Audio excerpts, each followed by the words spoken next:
आज हम बात करने वाले हैं think less do more by Peter Hollins book के बारे में। कई बार हम किसी काम को शुरू ही नहीं कर पाते क्योंकि हमें लगता है कि हमें इसे परफेक्ट तरीके से करना चाहिए।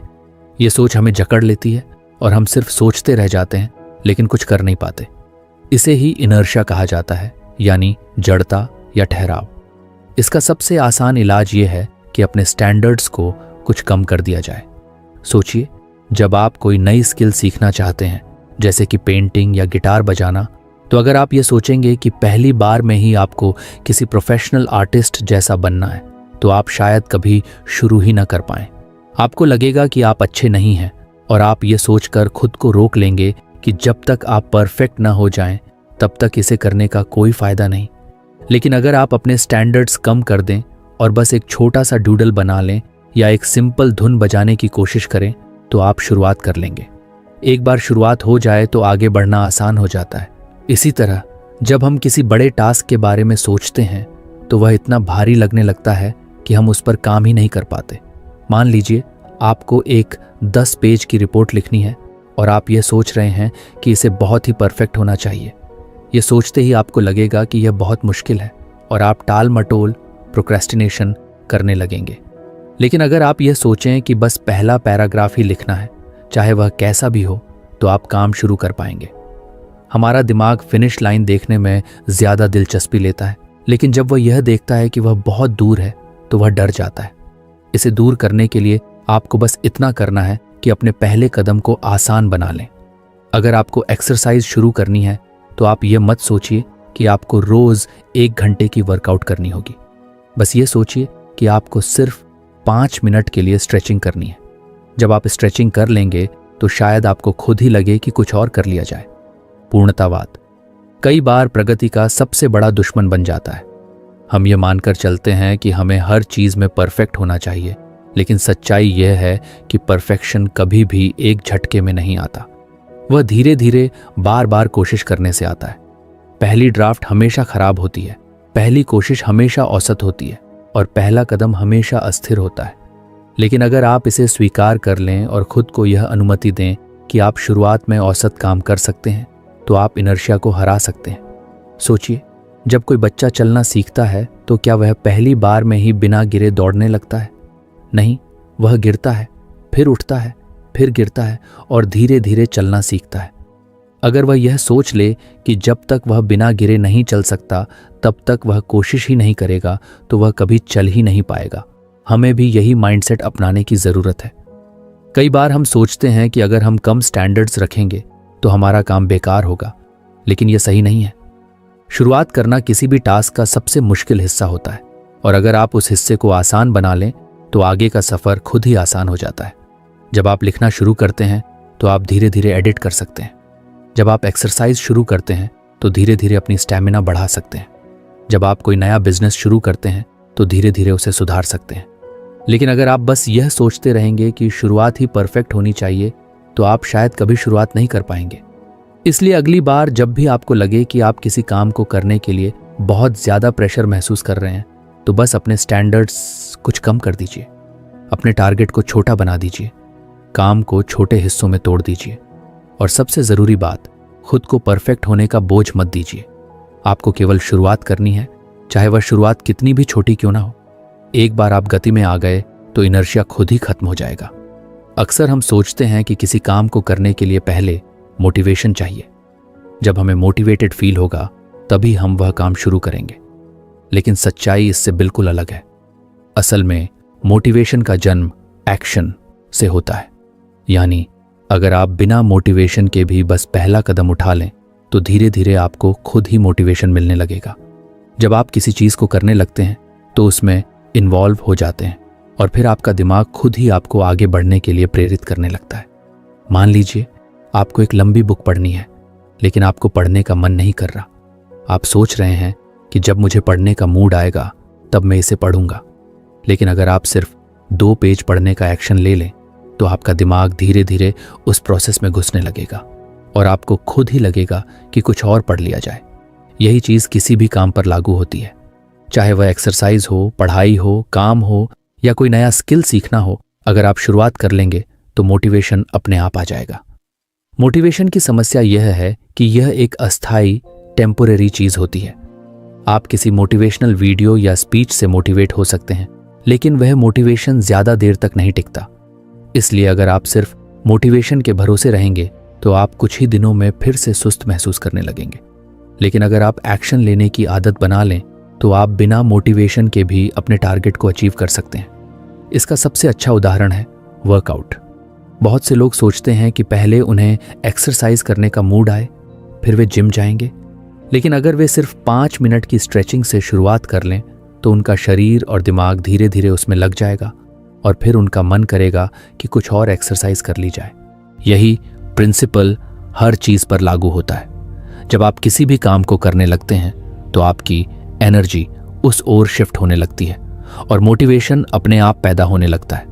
सोचिए कि आपने कभी पहले किसी काम को करने में बहुत आलस महसूस किया होगा, लेकिन जब किसी कारणवश आपने उसे शुरू कर दिया तो आपको मजा आने लगा। इसका कारण यही है कि एक्शन लेने के बाद आपका दिमाग उसी दिशा में काम करने के लिए ट्यून हो जाता है। कई बार हमें किसी काम की शुरुआत में बहुत बोर्डम महसूस होती है, लेकिन अगर हम इसे जारी रखते हैं तो वह चीज धीरे धीरे इंटरेस्टिंग लगने लगती है। यह साइकोलॉजिकल फैक्ट है कि जब हम किसी एक्टिविटी में इन्वॉल्व हो जाते हैं तो हमारा माइंड उसे कंप्लीट करने की दिशा में काम करने लगता है। इसका एक और बड़ा फायदा यह होता है कि जब आप एक्शन लेना शुरू कर देते हैं तो आपके अंदर की संदेह, सेल्फ डाउट और अनिश्चितता, अनसर्टेनिटी भी धीरे धीरे कम होने लगती है। जब आप सिर्फ सोचते रहते हैं कि कोई काम मुश्किल है तो वह आपको और भी कठिन लगता है, लेकिन जब आप उसे करना शुरू कर देते हैं तो आपको महसूस होता है कि वह उतना मुश्किल नहीं था जितना आपने सोचा था। एक और इंटरेस्टिंग बात यह है कि एक्शन लेना आपकी सेल्फ इमेज को भी बदल सकता है। अगर आप सोचते हैं कि आप आलसी, लेजी इंसान हैं तो आप वैसे ही बिहेव करेंगे। लेकिन अगर आप सिर्फ 5 मिनट का एक्शन ले लें तो आप अपने बारे में नई स्टोरी क्रिएट कर सकते हैं। मैं एक ऐसा इंसान हूं जो बिना मोटिवेशन के भी काम कर सकता है। ये सोचते ही आप और ज्यादा करने के लिए तैयार हो जाते हैं। मोटिवेशन के लिए एक्शन जरूरी क्यों है? इसे समझने के लिए इसे साइकिल की तरह देख सकते हैं। जब आप कोई एक्शन लेते हैं तो आपको छोटा सा रिजल्ट मिलता है। ये रिजल्ट आपकी आत्मविश्वास, कॉन्फिडेंस को बढ़ाता है और फिर आपको और ज्यादा करने की प्रेरणा मिलती है। धीरे धीरे यह मोटिवेशन बढ़ता जाता है और आप अपनी लाइफ में बड़े बदलाव ला सकते हैं। इसे और आसान भाषा में कहें तो अगर आप किसी काम को करने का मन नहीं होने के बावजूद उसे शुरू कर देंगे तो कुछ ही देर में आपको खुद ही उसमें इंटरेस्ट आने लगेगा। और जब आप बार बार ऐसा करने लगेंगे तो आपको मोटिवेशन का इंतजार करने की जरूरत ही नहीं पड़ेगी। आप एक्शन लेंगे और एक्शन से ही मोटिवेशन पैदा होगा। अक्सर हम जब भी रिस्क का नाम सुनते हैं तो हमारे दिमाग में डर पैदा होता है। हमें लगता है कि अगर हमने कोई बड़ा कदम उठाया और वह गलत साबित हुआ तो हम मुसीबत में पड़ सकते हैं। यही सोच हमें कई नए अवसरों से दूर रखती है। लेकिन असल में रिस्क सिर्फ खतरा नहीं है, बल्कि ग्रोथ का एक जरिया भी हो सकता है। जब हम रिस्क को एक डराने वाली चीज की तरह देखने की बजाय उसे सीखने और आगे बढ़ने के मौके के रूप में देखते हैं तो हमारी जिंदगी पूरी तरह बदल सकती है। सोचिए, अगर कोई बच्चा साइकिल चलाना सीखना चाहता है तो उसे गिरने का रिस्क होता है। अगर वह सिर्फ इस डर से कभी कोशिश ही ना करे कि वह गिर सकता है तो वह कभी भी साइकिल चलाना नहीं सीख पाएगा। लेकिन जब वह यह रिस्क लेता है, गिरता है, उठता है और फिर से कोशिश करता है तो एक दिन वह बिना गिरे आराम से साइकिल चला सकता है। यही प्रिंसिपल हमारी पूरी लाइफ में लागू होता है। बहुत से लोग कंफर्ट जोन में रहना पसंद करते हैं क्योंकि वहां कोई रिस्क नहीं होता। लेकिन कंफर्ट जोन में रहने से हमें अपने जीवन को सीमित करना पड़ता है। जोन में रहने का सबसे बड़ा नुकसान यह है कि आप कभी ग्रो नहीं कर पाते। जब आप कोई नया स्किल सीखते हैं, कोई नया बिजनेस शुरू करते हैं या कोई नया चैलेंज लेते हैं तो उसमें रिस्क तो होता है, लेकिन उसी के साथ सीखने और आगे बढ़ने के भी बहुत बड़े मौके होते हैं। रिस्क लेने का मतलब ये नहीं है कि आप बिना सोचे समझे कोई भी बड़ा कदम उठा लें। इसका मतलब ये है कि आप कैलकुलेटेड रिस्क लें, यानी आप पहले सिचुएशन को एनालाइज करें, उसके फायदे और नुकसान को समझें और फिर एक इन्फॉर्म डिसीजन लें। जब आप इस तरह से रिस्क लेते हैं तो आपके फेलियर के चांसेस कम हो जाते हैं और सक्सेस के चांसेस बढ़ जाते हैं। रिस्क को एम्ब्रेस करने का एक और बड़ा फायदा यह है कि यह आपको मानसिक रूप से मजबूत बनाता है। जब आप बार बार छोटे छोटे जोखिम लेते हैं और उनसे सीखते हैं तो आपके अंदर किसी भी चुनौती का सामना करने की क्षमता बढ़ जाती है, का सामना करने का कॉन्फिडेंस आ जाता है। धीरे धीरे आपका दिमाग फेलियर को एक सीखने का प्रोसेस मानने लगता है, न कि कोई ऐसी चीज जिससे डरना चाहिए। अगर आप अपनी प्रोफेशनल लाइफ में देखें तो जितने भी बड़े एंटरप्रेन्योर्स या लीडर्स हैं, उन्होंने कभी ना कभी कोई बड़ा रिस्क लिया है। अगर वे रिस्क लेने से डरते तो शायद वे आज उस मुकाम तक नहीं पहुंच पाते। स्टीव जॉब्स ने रिस्क लिया और एप्पल को बनाया, एलोन मस्क ने रिस्क लिया और टेस्ला और स्पेसएक्स जैसी कंपनीज खड़ी की। हर बड़ी सफलता के पीछे कुछ ना कुछ रिस्क जरूर होता है। इसी तरह हमारी पर्सनल लाइफ में भी अगर हम हमेशा सेफ खेलने की कोशिश करेंगे तो हम कभी अपनी फुल पोटेंशियल तक नहीं पहुंच पाएंगे। अगर कोई इंसान किसी से अपने दिल की बात कहने से डरता है क्योंकि उसे रिजेक्शन का रिस्क है, तो वह कभी भी अपने फीलिंग्स को एक्सप्रेस नहीं कर पाएगा। लेकिन अगर वह रिस्क लेता है तो या तो उसे सक्सेस मिलेगी या फिर वह रिजेक्शन से कुछ नया सीख कर आगे बढ़ेगा। रिस्क लेने का मतलब यह भी नहीं है कि आप हमेशा जीतेंगे। कई बार आप फेल भी होंगे, लेकिन यही फेलियर्स आपको सिखाएंगे कि अगली बार चीज़ों को और बेहतर कैसे किया जाए। दुनिया में जितने भी सक्सेसफुल लोग हैं वे कई बार फेल हो चुके हैं, लेकिन उन्होंने हर फेलियर से सीखा और अगली बार और बेहतर किया। अगर आप रिस्क से डरते हैं तो सबसे पहले अपनी सोच को बदलें। इसे एक थ्रेट की तरह न देखें, बल्कि इसे एक अपॉर्चुनिटी मानें। जब भी आपको कोई नया मौका मिले तो सिर्फ यह मत सोचें कि इसमें क्या क्या गलत हो सकता है, बल्कि यह भी सोचें कि अगर यह सही हो गया तो आपको कितना फायदा होगा। यह सोचने की आदत आपको प्रोएक्टिव बनाएगी और आप अपनी लाइफ में ज्यादा अपॉर्चुनिटीज को ग्रैब कर पाएंगे। रिस्क लेने का एक और फायदा यह है कि यह आपकी क्रिएटिविटी और प्रॉब्लम सॉल्विंग स्किल्स को इम्प्रूव करता है। जब आप किसी नए चैलेंज को एक्सेप्ट करते हैं तो आपको अपने कंफर्ट जोन से बाहर निकलना होता है और नए सॉल्यूशंस ढूंढने पड़ते हैं। इससे आपकी सोचने की क्षमता बढ़ती है और आप और भी ज्यादा कॉन्फिडेंट महसूस करने लगते हैं। इसलिए अगली बार जब भी आपके सामने कोई ऐसा मौका आए जिसमें रिस्क हो तो सिर्फ डर की वजह से उसे रिजेक्ट मत करें। सोच समझकर एनालाइज करें और अगर आपको लगे कि यह रिस्क वर्थ टेकिंग है तो इसे ज़रूर लें। हो सकता है कि यह आपका सबसे अच्छा डिसीजन साबित हो और आपकी लाइफ पूरी तरह बदल जाए। अक्सर जब हम अपने दिन को प्लान करते हैं तो हम एक टू डू लिस्ट बनाते हैं। इसमें हम वे सारे काम लिखते हैं जो हमें पूरे करने होते हैं, लेकिन कई बार हम देखते हैं कि हमारा दिन खत्म हो जाता है और हमारी लिस्ट के बहुत सारे टास्क अधूरे रह जाते हैं। इसका एक बड़ा कारण यह है कि हम उन चीज़ों पर ध्यान नहीं देते जो हमारा ध्यान भटकाती हैं, जो हमें फोकस्ड नहीं रहने देती। इसी वजह से हमें सिर्फ टू डू लिस्ट नहीं बल्कि एक डोंट डू लिस्ट भी बनानी चाहिए। ये एक ऐसी लिस्ट होती है जिसमें वे सारी चीज़ें होती हैं जो हमें अवॉइड करनी चाहिए ताकि हमारा ध्यान सही जगह पर रहे और हम प्रोडक्टिव रह सकें। सोचिए, अगर आप सुबह उठते ही फ़ोन पर सोशल मीडिया स्क्रॉल करने लगते हैं तो आपका बहुत सारा समय बेकार चला जाता है। आप सोचते हैं कि बस 5 मिनट देखेंगे, लेकिन जब दोबारा घड़ी देखते हैं तो 30 से 40 मिनट निकल चुके होते हैं। इसी तरह अगर आप दिन भर में बार बार ईमेल चेक करते रहते हैं या हर छोटी चीज़ पर तुरंत रिएक्ट करने लगते हैं तो आपकी एनर्जी गलत जगह खर्च होती है। डोंट डू लिस्ट इसी तरह की चीज़ों को आइडेंटिफाई करने में मदद करती है ताकि आप उन आदतों से बच सकें जो आपके समय और प्रोडक्टिविटी को बर्बाद करती हैं। इस लिस्ट को बनाने के लिए सबसे पहले आपको यह देखना होगा कि दिन भर में कौन कौन सी एक्टिविटीज़ आपका ध्यान भटकाती हैं। क्या आप हर छोटी ब्रेक में अपना फ़ोन चेक करते हैं? क्या आप अनावश्यक बैठकों में बहुत ज़्यादा समय बर्बाद करते हैं? क्या आप बिना किसी प्लान के सोशल मीडिया पर बहुत ज़्यादा वक्त बिताते हैं? इन सब चीज़ों को नोट करें और इन्हें अपनी डोंट डू लिस्ट में डाल दें। इससे आपको यह साफ साफ समझ में आ जाएगा कि आपको किन चीज़ों से बचना है। डोंट डू लिस्ट का सबसे बड़ा फायदा यह है कि यह आपको डिसिप्लिन सिखाती है। जब आपके पास यह स्पष्ट होता है कि आपको क्या नहीं करना है तो आप अपने इंपॉर्टेंट कामों पर ज़्यादा ध्यान दे सकते हैं। मान लीजिए कि आपकी लिस्ट में लिखा है कि मैं सुबह 10 बजे से पहले सोशल मीडिया इस्तेमाल नहीं करूंगा, तो जब भी आपका मन करेगा कि फ़ोन उठाकर इंस्टाग्राम या ट्विटर देख लें, आपकी लिस्ट आपको याद दिलाएगी कि यह आपकी प्रायोरिटी में नहीं है। धीरे धीरे ये एक हैबिट बन जाएगी और आपकी प्रोडक्टिविटी बढ़ने लगेगी। बहुत से लोग सोचते हैं कि बस ज़्यादा मेहनत करने से सफलता मिलती है, लेकिन असल में स्मार्ट तरीके से काम करना ज़्यादा ज़रूरी है। अगर आप सिर्फ व्यस्त बिजी रहने की बजाय अपने समय का सही इस्तेमाल करें तो आप कम समय में ज़्यादा कर सकते हैं।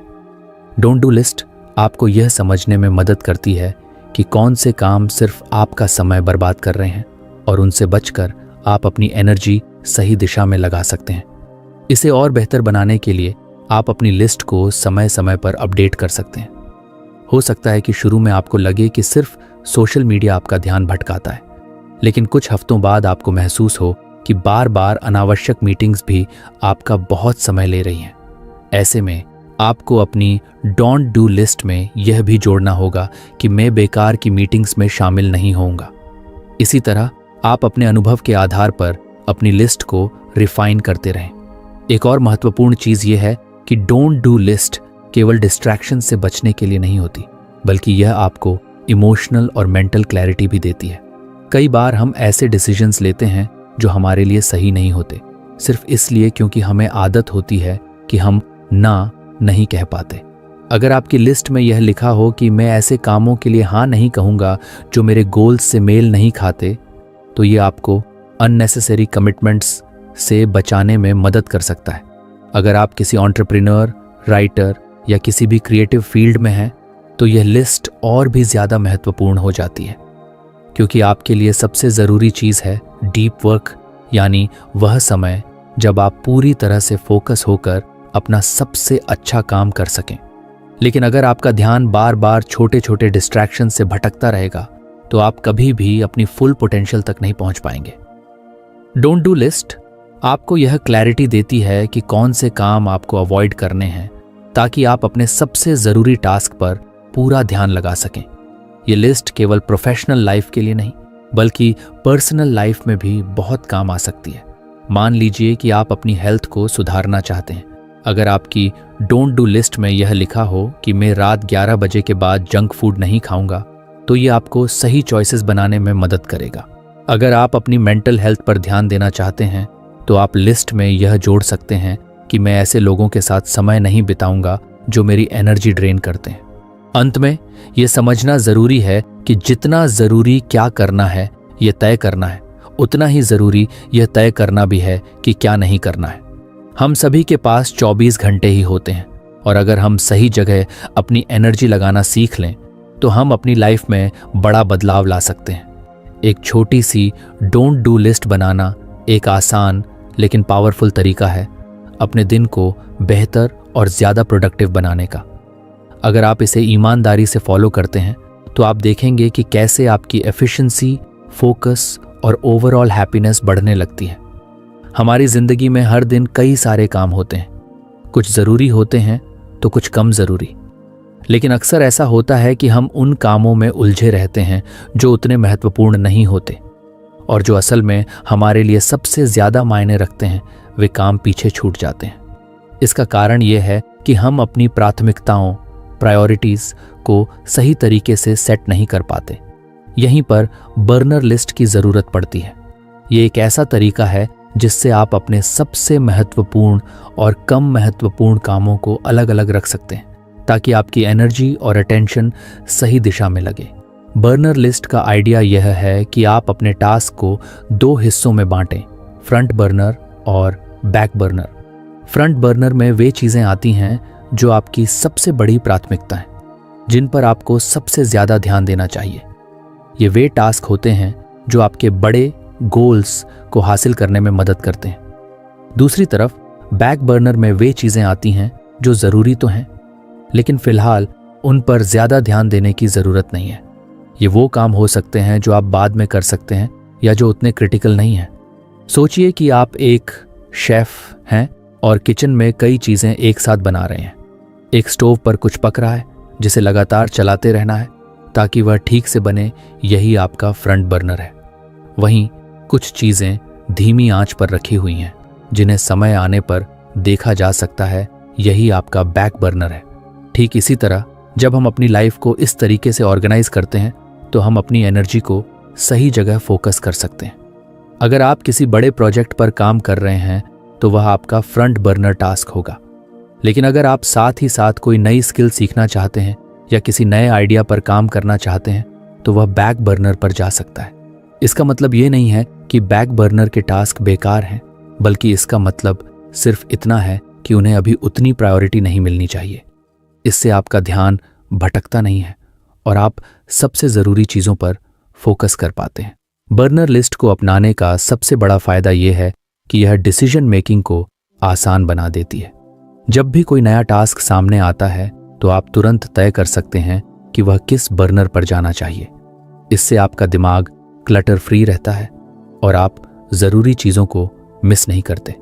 इसका दूसरा फायदा यह है कि यह आपको मल्टीटास्किंग से बचाता है। अक्सर लोग एक साथ कई काम करने की कोशिश करते हैं और नतीजा ये होता है कि वे किसी भी काम को अच्छे से पूरा नहीं कर पाते। लेकिन जब आप जानते हैं कि कौन सा काम फ्रंट बर्नर पर है तो आप पूरी तरह उसी पर ध्यान लगा सकते हैं और बाकी चीज़ों को बाद में संभाल सकते हैं। बर्नर लिस्ट को और ज़्यादा इफेक्टिव बनाने के लिए आप इसे हर हफ्ते या महीने में रिव्यू कर सकते हैं, क्योंकि प्रायोरिटीज़ समय के साथ बदलती हैं। जो काम आज बैक बर्नर पर है हो सकता है कि कुछ हफ्तों बाद उसे फ्रंट बर्नर पर लाने की ज़रूरत पड़े। इसलिए इसे समय समय पर अपडेट करना ज़रूरी है। यह सिस्टम न केवल आपकी प्रोडक्टिविटी बढ़ाता है बल्कि आपको मेंटल क्लैरिटी भी देता है। जब आपका दिमाग बार बार यह सोचने में उलझा नहीं रहता कि अभी क्या करना चाहिए। असिस्टेंट चाहते हैं तो आप इसे अपनी डेली लाइफ में छोटे छोटे डिसीजंस के लिए भी यूज़ कर सकते हैं। जैसे कि अगर आप फिटनेस पर ध्यान देना चाहते हैं तो उसे फ्रंट बर्नर पर रखें। वहीं अगर आप किसी नई किताब को पढ़ना चाहते हैं लेकिन अभी वक्त नहीं मिल रहा तो उसे बैक बर्नर पर रख सकते हैं। प्रोफेशनल लाइफ में भी यह तरीका बहुत काम आता है। मान लीजिए आप एक एंटरप्रेन्योर हैं और आपके पास कई आइडियाज़ हैं, लेकिन सब पर एक साथ काम करना संभव नहीं है। तब आप बर्नर लिस्ट बनाकर यह तय कर सकते हैं कि कौन सा आइडिया सबसे ज़रूरी है और किसे बाद में एक्सप्लोर किया जा सकता है।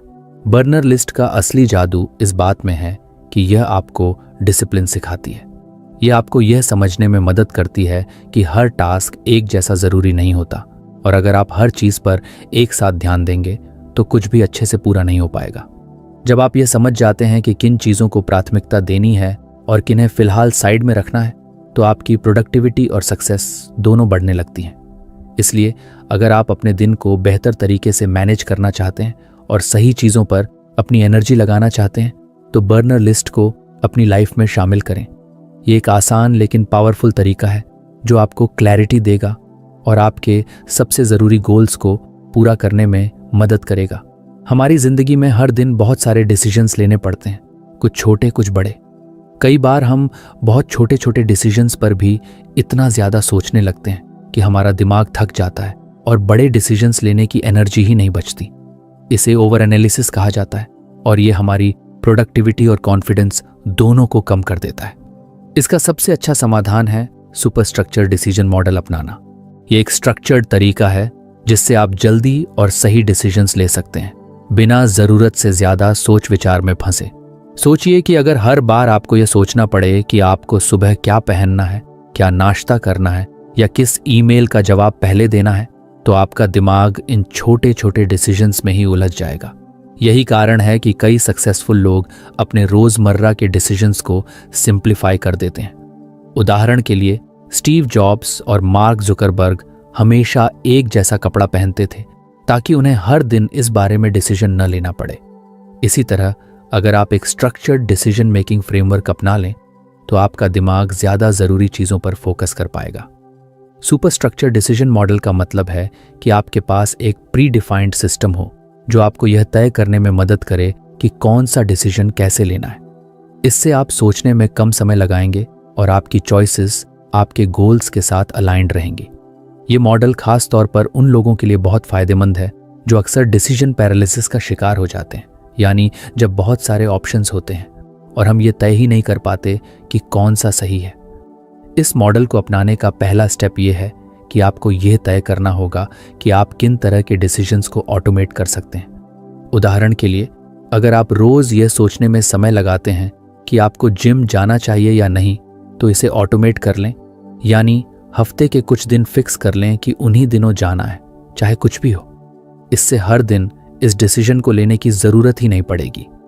दूसरा स्टेप है डिसीजन मेकिंग क्राइटेरिया सेट करना, यानी जब भी आपको कोई बड़ा डिसीजन लेना हो तो आपके पास कुछ प्री डिफाइंड क्वेश्चंस होने चाहिए जो आपको सही चॉइस चुनने में मदद करें।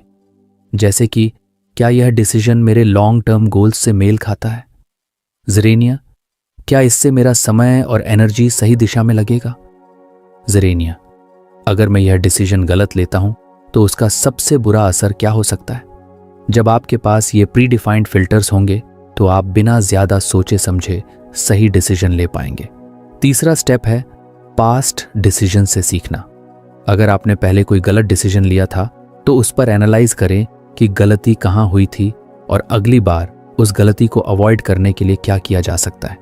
इससे आपकी डिसीजन मेकिंग एबिलिटी बेहतर होगी और आप फ्यूचर में ज्यादा कॉन्फिडेंट चॉइसेस ले पाएंगे। ये मॉडल न केवल आपकी स्पीड को बढ़ाता है बल्कि आपकी मेंटल क्लैरिटी भी बढ़ाता है। जब आप बार बार सोचने की बजाय एक स्ट्रक्चर्ड प्रोसेस के हिसाब से डिसीजंस लेने लगते हैं तो आपका दिमाग ज्यादा रिलैक्स रहता है और स्ट्रेस भी कम होता है। सुपर स्ट्रक्चर्ड डिसीजन मॉडल आपको डिस्ट्रैक्शन से भी बचाता है। जब आपके पास एक सिस्टम होता है तो आप हर छोटी चीज पर ज्यादा ध्यान नहीं देते और केवल उन्हीं चीजों पर फोकस करते हैं जो आपके लिए सबसे ज्यादा मायने रखती हैं। इससे आप ज्यादा प्रोडक्टिव और एफिशिएंट बन जाते हैं। अगर आप अपनी प्रोफेशनल लाइफ में इस मॉडल को अपनाना चाहते हैं तो आप अपने काम के डिसीजंस को कैटेगरीज में बांट सकते हैं, जैसे कि urgent tasks, important but non urgent tasks और कंप्लीटली अवॉइडेबल टास्क्स। इससे आपको तुरंत यह समझ में आ जाएगा कि किस चीज़ को प्रायोरिटी देनी है और किसे छोड़ देना है। पर्सनल लाइफ में भी आप इसे यूज़ कर सकते हैं, जैसे कि अगर आप हर बार यह सोचते हैं कि आपको वीकेंड पर क्या करना है तो आप पहले से ही कुछ ऑप्शंस फिक्स कर सकते हैं, जैसे कि एक दिन फैमिली के साथ बिताना, एक दिन खुद के लिए रखना और एक दिन किसी नए एक्सपीरियंस के लिए। इससे आपको बार बार डिसीजन लेने की ज़रूरत नहीं पड़ेगी और आपका समय ज़्यादा ऑर्गेनाइज्ड रहेगा। सुपर स्ट्रक्चर डिसीजन मॉडल को अपनाने से आप न सिर्फ तेज़ी से डिसीजंस ले पाएंगे बल्कि आपको यह भी समझ में आएगा कि आपके चॉइसेस आपके गोल्स के साथ अलाइंड हैं या नहीं। ये एक पावरफुल तरीका है जो आपको ओवर थिंकिंग से बचाकर स्मार्ट और कॉन्फिडेंट डिसीजन मेकर बनाता है। हम सबकी बॉडी एक खास तरह की रिदम के हिसाब से काम करती है जिसे अल्ट्राडायन रिदम्स कहा जाता है। ये वही नेचुरल साइकिल है जो हमारी एनर्जी लेवल्स को पूरे दिन में ऊपर नीचे करती रहती है। कई बार आपने महसूस किया होगा कि सुबह के किसी समय आप बहुत एनर्जेटिक और फोकस्ड महसूस करते हैं, लेकिन कुछ घंटों बाद अचानक से थकान या डिस्ट्रैक्शन महसूस होने लगती है। यही अल्ट्राडायन रिदम्स का असर होता है। अगर हम इस नेचुरल एनर्जी साइकिल को समझकर अपने काम का स्केड्यूल बनाएं तो हम अपनी प्रोडक्टिविटी को कई गुना बढ़ा सकते हैं। अक्सर लोग ये गलती करते हैं कि वे पूरे दिन एक ही तरह की एनर्जी एक्सपेक्ट करते हैं। वे सोचते हैं कि अगर वे सुबह 9 बजे से शाम 6 बजे तक लगातार काम करेंगे तो उनका आउटपुट हमेशा एक जैसा रहेगा, लेकिन ऐसा नहीं होता। हमारी बॉडी हर 90 से 120 मिनट के साइकिल में काम करती है, यानी लगभग 1.5 से 2 घंटे के बाद हमारी एनर्जी धीरे धीरे कम होने लगती है और हमें एक छोटे ब्रेक की ज़रूरत होती है। अगर हम इस नेचुरल साइकिल के हिसाब से काम करें तो हम ज़्यादा प्रोडक्टिव और कम थके हुए महसूस करेंगे। सोचिए, अगर आप अपने हाईएस्ट एनर्जी लेवल के समय सबसे ज़रूरी और डिमांडिंग टास्क्स करें तो आपका काम कितना एफिशिएंट हो जाएगा। और जब आपकी एनर्जी लो हो तो आप ऐसे काम करें जो ज़्यादा दिमागी मेहनत नहीं मांगते, जैसे कि ईमेल्स चेक करना, मीटिंग्स अटेंड करना या प्लानिंग करना। इस तरह आप अपने शरीर की नेचुरल रिदम के साथ काम करेंगे, न कि उसके खिलाफ। इसका सबसे अच्छा तरीका यह है कि आप अपने एनर्जी पैटर्न्स को ऑब्जर्व करें। एक हफ्ते तक ध्यान दें कि दिन के किस समय आप सबसे ज्यादा एनर्जेटिक और फोकस्ड महसूस करते हैं और किस समय आपको सुस्ती या डिस्ट्रैक्शन महसूस होती है। इससे आपको पता चलेगा कि आपकी पीक फो मानसू हॉर्स कौन से हैं। जब आपको अपने पीक हॉर्स का पता चल जाए तो उन घंटों में सबसे क्रिटिकल काम करें, वह काम जो सबसे ज्यादा कंसंट्रेशन और क्रिएटिविटी मांगता है। जैसे कि अगर आप राइटर हैं तो अपनी राइटिंग सुबह के हाई एनर्जी आवर्स में करें